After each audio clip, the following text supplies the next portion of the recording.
What's going on, everyone? This is Dom, and this is the Moto X Pure Edition, or Style, depending on where you're from. Either way, it's the 2015 flagship from Motorola, and it is the best budget smartphone you can buy. So the 2015 Moto X kind of relies on a couple of things that make it successful. So first of all, we have customization via Moto Maker, which is fantastic, and then we also have the power and performance packed inside of this body. For a sub $400 phone, Motorola has really managed to pack some specifications inside. We have a 5.7-inch QHD display, which is actually an IPS display over the AMOLED panel that we saw on last year's model. Not really a deal breaker to me though. We also have the Snapdragon 808 processor with 3 GB of RAM and a 21 megapixel camera, which we will get into in a little bit. But overall, I'm very satisfied with the specifications. Now, as far as the build quality goes, well, this thing is built like a champ. We have a metal frame all around,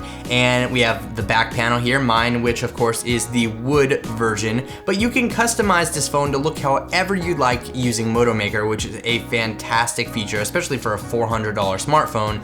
And we also have front-facing speakers, which are freaking amazing. I'm really a fan of what Motorola has done with this phone this year. So I went ahead and snagged the 16 GB model, but to me that's not really a big deal because we do have expandable storage via the slot at the top, which actually houses a nano SIM card and the micro SD card. As for the software experience on the Moto X Pure, it's basically what you would expect from Motorola and or stock Android. So we basically have stock Android over here, and then they took a little bit of Motorola and sprinkled it over the top. And that's kind of the story of the Moto X. And it's always been that way. You always have a very pure experience, hence Pure Edition. Everything's pure, just as Google intended it. And like I said, you do have a lot of Moto specific features, but those are kind of tucked away and they're not really intruding on your Android experience here. Apps run like butter, and basically everything here is phenomenal. I really can't say anything bad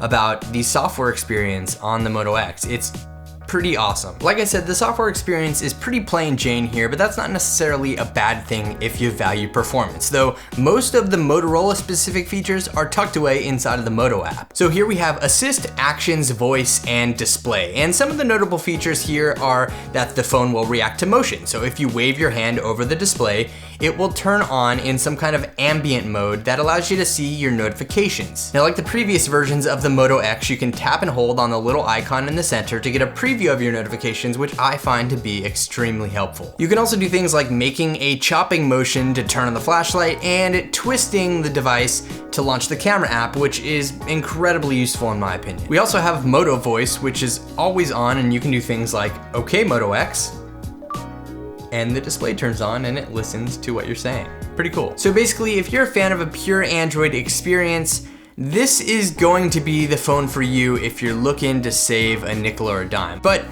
it falls short in one department, and that's going to be the camera. So the camera on the Moto X Pure Edition, it's a 21 megapixel sensor, and we also have a dual tone flash on the back. No optical image stabilization here though, but I gotta say, hands down, this is the best camera that's been on a Motorola device. But here's the problem, it's not the best smartphone camera out there, and saying it's the best camera on a Motorola device, well, it's definitely not the worst camera you can get, but it's nowhere near the quality that you're gonna pull out of a Galaxy S6 or a Galaxy Note 5, things like that.